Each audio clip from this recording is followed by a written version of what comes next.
Let's get straight into the preview. Race number 1, and the market looks like this. Charlie Horse, top of the book. Dylan Turner, $2.70. And the other one at $4, Wonderful Barbie, also with a claim. Well, with a claim here, Thad, that's possibly why it's got as close to Charlie Horse as it has.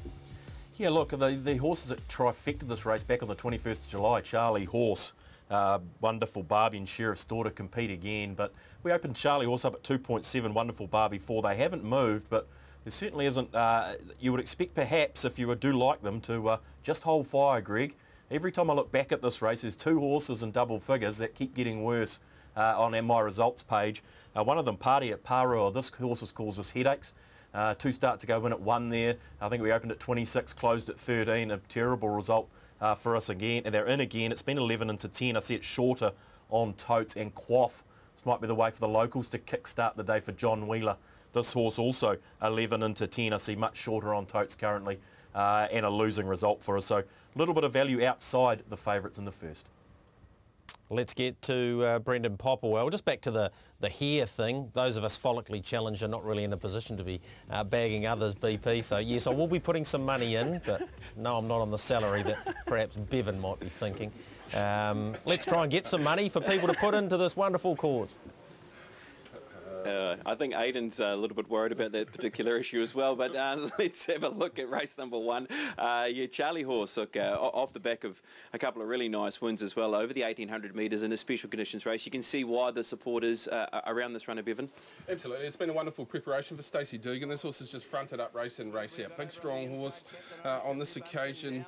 Went quicker than Cape de Jour on the day, and we know the abilities that Cape de Jour's got going into a metric mile at Awapuni. So, look, this horse big, strong, so he's got the 59 on his back with Dylan Turner. I don't think that'll be a big impost for this horse, just with his strength. And look how he quickens in this ground. I think that says to me you'll handle it. He was a good winner at Wanganui on a tough track, albeit in a high weight. He runs away and hides here, so I thought he was the obvious. You've got a couple of runners in there, Wonderful Barbie that you would have picked up just behind them, and Sheriff's Daughter also has to be giving a good form accord, but I thought this is a really good way to get your day underway. This horse is going really, really well, and Stacey can really keep them up for a period of time. Yeah, Sheriff's Daughter was nice at the concluding stages of the race, went through the line to finish into 3rd position, so probably one of those horses that could be spec'd at a little bit of a price. Well, it's been here a couple of times, and I think you've got to look for that throughout the program. It has placed on heavy track conditions and has been hitting the line, so it's another one that's got good form recommend. I actually think the draw is probably an assist. I'm not sure the inside's going to play as strongly as we've seen through previous meetings. I think you'll be tracking wide into the race, and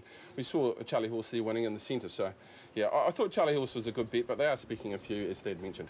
All right, so Charlie Horse for Bevan Sweeney is your top selection, and you're maybe even happy to have some strategy money on it as well? Yep, I'll have 25 on Charlie just to try and get us even on the $100, and maybe we can pick up a little bit more later on in the program. I thought he was a good bet. I think he's a good, strong horse that'll carry weight. Yeah, okay. I'm going to have something a little each way on Sheriff's Daughter in this race. Greg, I just thought maybe if we can get a 10s and $2.50, 10s and $3, just happy to have something on that horse each way. Yeah, nice on the each way price, and of course Charlie Horse by one of our sponsors, or our main sponsor, being Valachi Downs and Zakinto. Let's have a look at race number 2, Thad, and top of the book again we find the favourite, but Ave Maria. Were there any race meetings that she wasn't nominated for this week? No, possibly not. Now she's ended up here, so that's enough for me. Yeah, exactly, and it's enough for tote punters by the looks of things, Greg. Look, a very even and tricky race, race number 2. We've got horses that don't really perform the left-handed way of going. Kirk and Tillich and Miss Campbell, who quinelled that race last time up there at Pukekura, don't have particularly good left-handed form. They're right in our market. 3.3 Kirk and Tillich, $5 Miss Campbell. There was a heap of money for her that day. Ave Maria is steady, $3.80, but the money we're seeing for it isn't matching up with what's on the totes currently. Little bit of a move down the bottom, Greg, 10 into 850 around Lafoy, but tricky for me to give you much of a lead. A very, very even race number 2. Yeah, we'll head to the boys because they can give us an insight to this. What about speed map wise with the 8 runners? Kirk and Tillich expected to go forward and set things up here, BP? Yeah, look, it is a horse who can go forward. Kirk and Tillich is drawn out the outside barrier, but you'd imagine that they'll try and overcome that by pressing forward. Look, Sanassi is a horse who's gone forward as well in recent starts by sitting sort of around outside leader, and she sort of boxed on quite strongly in that amateur riders race when last presented was Sanassi. But Ave Maria, a couple of unlucky runs. Foiling does have some very good form. I thought Foiling was a nice winner when presented last time to the races out of Harwater. But this is the Kirkintilloch form, and I think Thad's on the money here in terms of the right-handed form. Like, the horse has won all races right-handed, 2 starts left-handed for 2 1-place runs. Miss Campbell comes underneath Kirkintilloch. Looks like potentially going to go past, but gee, he lifts strongly here, Kirkintilloch. Amazingly, I thought this horse probably deserved to roll out of the race and run at the back of the field because it did get pressure before the corner. Big, strong horse, BP. I haven't seen it in the flesh, but it looks as though it's got a bit of physical presence about it. When it gets right out wide to those better track conditions, it really does stretch out late. And the issue for me in this particular race, although I'm not sure how relevant speed maps are eventually going to be, you either handle this ground or you don't, but there's no speed in this race. This was just going to get it all by itself. You've got horses like Lockerbin will go back, Ave Maria goes back, Falling blows the start every time it lines up. So Sanasi maybe a little bit of pressure, but not a heck of a lot. And you've got a horse like Crafty Eva who must be almost knocking on the broodmare paddock with the performances it's put up of late. So I think it's going to get it free and easy, and therefore it's going to be difficult for the back markers if it handles it. This is Ave Maria now. It's fourth in my selections because I thought there was no chance it's lining up here this afternoon, but Kevin has put it in and he's taken 4 kilos off its back, so therefore it's going from fourth to first.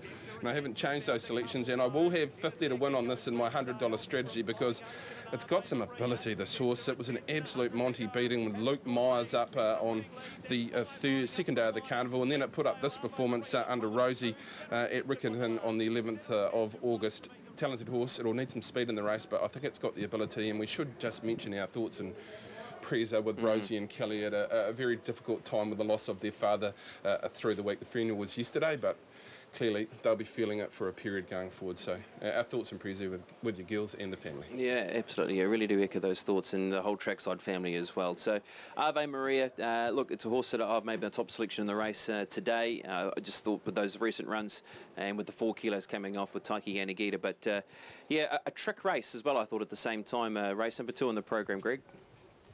Yeah, I reckon she'll win, Ave Maria. She's seasoned now and she's ready to go. So, yep, I'm with her. So the boys pretty keen on Ave Maria today. Let's move on to our next out of the big day out of New Plymouth today. It is race number 3. Speaking of the Myers team, Mitigerd at the top at $3.50. And right down the bottom, our Chloe closest to it market-wise. Thad?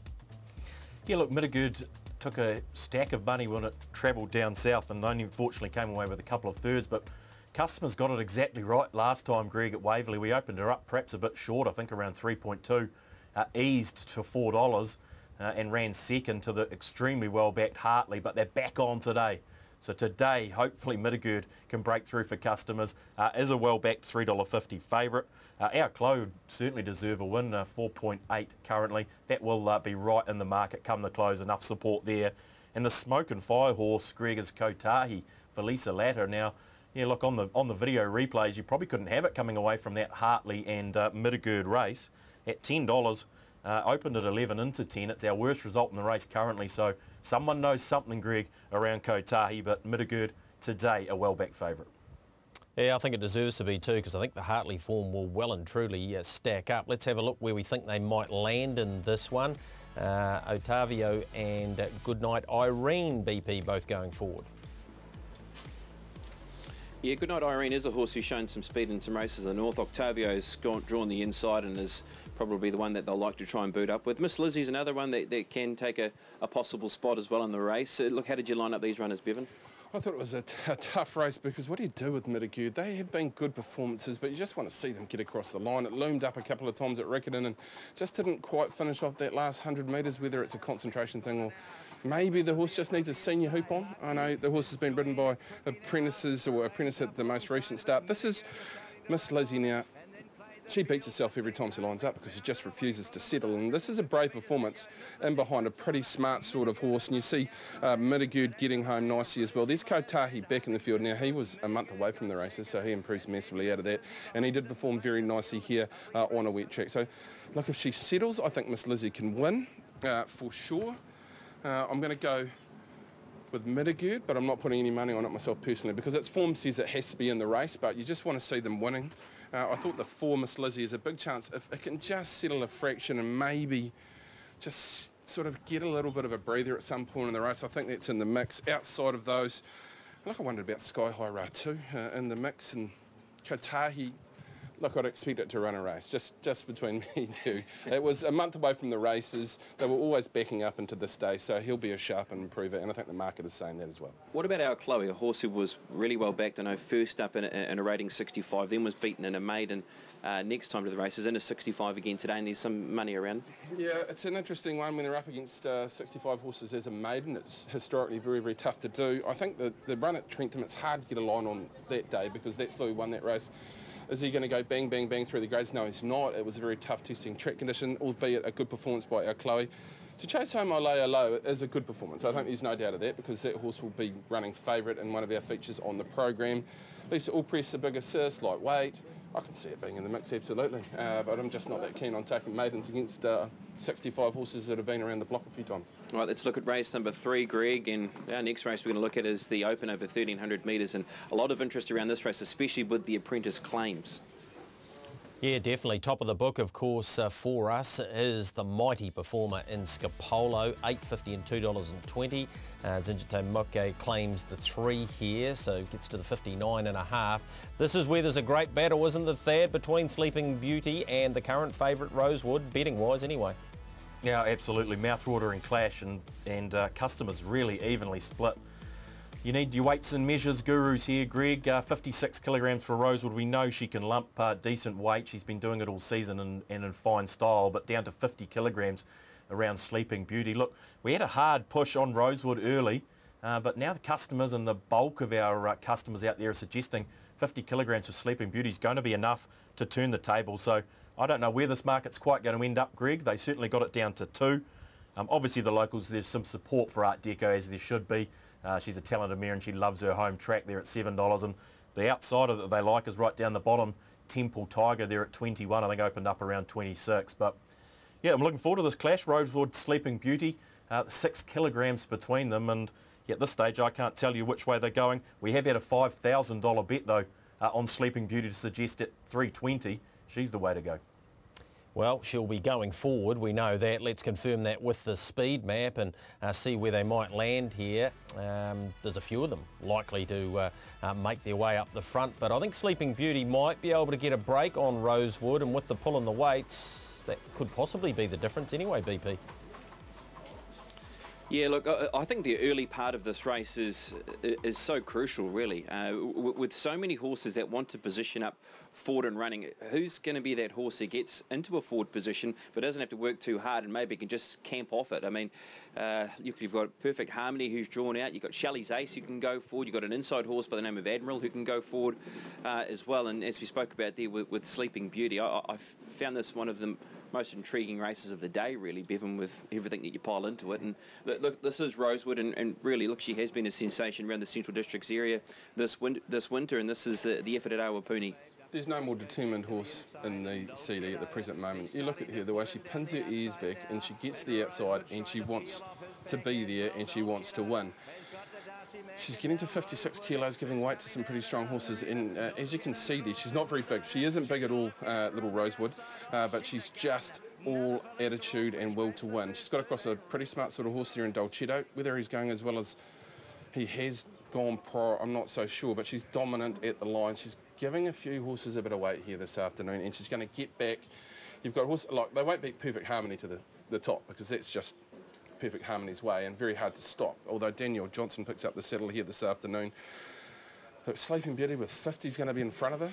I can't see Sleeping Beauty stop. This is clearly in a very strong race, taken out by New York Minute. Now, Art Deco gets in this afternoon with 51 on her back. I think that's a big assist, and she has absolutely cleaned up a couple of fields on wet tracks here at Taranaki. So it's always a danger to get off a horse that is in such good form as is Rosewood, with Lisa Allpress in the saddle, but I won't be with her this afternoon. I think she'll be in the mix and she'll hit the line because that's just her. I thought Sleeping Beauty has every advantage here this afternoon, handled the track that day. 2 Rosewood, Art Deco run a race, and just don't doubt Scapolo ever.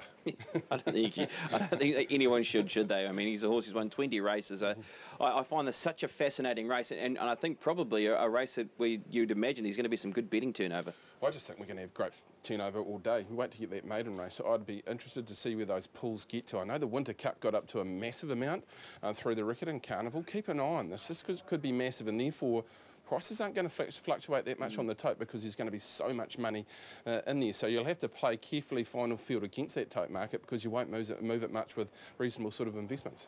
I thought maybe just a little specky for maybe more so for the place in the race around Shelley's Ace. I know the horse competed in the Opanaki Cup, the race we just saw then, and look, the horse was poorly beaten, but look, has won here in the past, does get some weight relief, won nicely following that out of Rotorua. You could be getting $3, $3.20, somewhere around that mark, and if that horse could find the right spot and behind a little bit of pressure in front, could be a hope. But yeah, intriguing race number 4, Greg. Yeah, nice way to lead into the first of our features, although that felt like a feature there, didn't it? What a terrific contest it will be. We're with the Platinum Homes Taranaki Challenge for $101,000. The slot race that was put together by Kerry Hobbs and the team, and they have been rewarded here, Thad Taylor. Some will be rewarded more than others if Bell Toy gets home here. Yeah, exactly. Look, this is a field stacked with form, Greg. I guess the story of this race is where we opened up Olay 3.5 out to 4.2 now. Look, you know, there's a few that could challenge for favouritism here, English Gambler being one of them, and perhaps even Bell Toy, who we opened up at $10, now into $5.50. So there's some people that really took advantage of us making a mistake around the price around Olay. Look, no doubt it's a big chance, got the right stable behind it, but there've been some people that have taken advantage of that error. So they've backed a few. There's 1,000 each way. Prince Jabil out there at $23. As I mentioned to you earlier, we're losing on a number of long shots in the race. Destiny 1, Makura Lodge, Halle Berry was 71 into 51, Greg, and even Talk Time's been 71 into 51. So when you make a mistake, they're there to pounce, Greg. But at this stage, Bell Toy, the way the punters are going, but you couldn't rule too many out in this race. No, you could not. Speed map will be intriguing for this Brendan Popperwell. I can tell you there's already 10,000 in the wind pool and we're 3 hours out from the race. You don't often see that. And going forward, play the field and very much improve the poor man's Zabil. Catherine Cameron's team flying at the moment. Yeah, they are, aren't they? And look, he's a horse who's shown his best when he's gone forward. Look, Bell Toy's won by massive margins here by hunting out of the gate and getting across. And can they do exactly that this afternoon, Bevan? Because there is some speed underneath Bell Toy. You can see why the horse has been backed from $10. But yeah, interesting early part of the race, isn't it? There's just massive speed. Lisa's really going to have to work if she wants that leading position. Yes, the horse has won by margins here. Sectionally and time-wise on those days, they haven't been great performances. If the draw is an advantage by this time of the day, then it won't be too much of a concern. This is a race where she beat home Bully Boy, who obviously came out and won down at Riccarton, but not a lot of form in this particular race. I do like Zephyr Said, who came out of this race, unfortunately, with a foot abscess for Johnny Wheeler. Like, it wins by a margin. This is, for me, a completely different level. And look, Lisa does her form very, very strongly, so she'll have a plan in mind. But to get to the front's going to be a massive effort here, and maybe that'll sort of turn against the end part of the race. This is a horse I'm very, very keen on, BP. This was one of the performances of the last 3 or 4 months for me by Back in a Flash. Now, Kotahi's in this race, and he's pretty sharp. Don't worry about that. Forgive that last start performance at Waverley. This was just no chance. It's flat. And you think, well, it's a disappointing performance. But watch the last bit of this race. And I'd say you go to Rotorua, there's no point in winning that race because you get re-handicapped into this particular race, you get more weight. It was still a good performance, but look at the last bit of this race. If they go hard up front, this is the horse I think when it gets out wide will be absolutely flying home, and I love it at value. I reckon it's a really, really good chance to win the race. I think it's a very exciting horse going forward for me personally. Yeah, and I agree. Totally agree around Back in a Flash. Look, I think it is a race where it could set up for those closes if they do really go hard. You've got a You Jump, I Jump. You've got English Gambler who can possibly go forward. Olay is another horse who could potentially be involved in that early push for the lead as well. There's just no reason that Olay doesn't go forward because can it win from 3-4 back the fence in these sort of track conditions? So I've never seen the Baker and Forsman team give up a decent sort of draw. So I'd imagine Olay will go forward and be right in the mix. I'm impressed with English Gambler. This horse really did give it to them. Yeah. So it's got a lot of ability. You Jump, I Jump. Well, it has to back up that fresh up performance. I suppose there's a question mark there, but look, we could name half the field. I know there's money. Makura Lodge. It was good enough last time. So great betting contest. not sure where to look. I went with the 5 on top. I thought it was great value. I think Olele runs a race. 6 Bell Toys in the mix, and there's a lot to like about English Gambler. Maybe, if not today, it will certainly make a horse going forward. Yeah, I threw into the mix the 14 and Sure Bet, purely on the fact that maybe there will be some speed up front, because this horse got a long way out of its ground at Tauranga and made up some good lengths, and Graham Rogerson has spoken quite highly about her ability. So if that could possibly happen out here today, she could work home as well strongly with back and a flash, and she's hovering around $11. What a betting race that's going to be, Greg. Could just about have a preview show of its own, that between that and the ITM Interprovincial, I reckon. Let's move on to our next to go, which is the 6th on the program. Wide open go here. Thad, find the one you like. Yeah, you've summed it up, Greg. I was actually going to say I won't spend a heck of a lot of time on this race from a betting perspective. Not that there hasn't been betting, it's just it's extremely well spread. Inkawari going for 3 in a row, is a well-backed $4 favourite. The customers got the money on Mount Midoriyama last time. They're certainly willing to back up there again. Again, this left-handed, right-handed thing may be a fraction of a concern for Mount Midoriyama, but there's nothing that they don't like in this race, Greg. Those going forward, let's find out where Form Pro thinks the speed will come from. And straight sets, straight to the lead. Bachelor Babe somewhere near it here, BP. Yeah, Bachelor Babe, certainly with what the horse did here 2 starts ago when winning, you'd imagine is going to be pressing forward. Inca Warrior's in nice form. Yeah, Mount Midoriyama, left-handed form is probably a question mark. Interested in Irish Flame in this race too, Bevan. Yeah, absolutely. Last start was in the Derby, wasn't it, at Ellerslie, and had one fresh up at Trentham on an off-track. A smart horse. Whether it's today, I'm not 100% sure, but look, I was quite keen around Irish Mist in this. I know it's a little bit hot and cold, but when it wins by a margin. First VT will show us Bachelor Babe. Now, for me, this is a horse that sort of can find its own spot in the running with Lisa Allpress. She'll find the best part of the track, and that'll make Bachelor Babe very hard to beat. So, look, I thought Marilyn would have a reasonable sort of day. This horse has got a lot of ability. It had one to jump out before that one at Wanganui, and then, of course, it went up to Awapuni and took on its stablemate in Rosewood and got defeated, but way back in grade this afternoon. Should be a big chance. Also got No Loitering to have a look at as well, and look, we get to a chance to line up Igraine form as well with No Loitering, don't we, before the Interprovincial, and Igraine was nice when winning this particular race, and No Loitering, he's found himself in a nice spot of form actually recently. Yeah, and been here and had a modicum of success with the 3 placings from the 4 starts out of the M-Marks team. Look, just you follow horses that are in good form at this time of the year, and this horse has had the run at Te Rapa on the 4th of August on an off-track condition.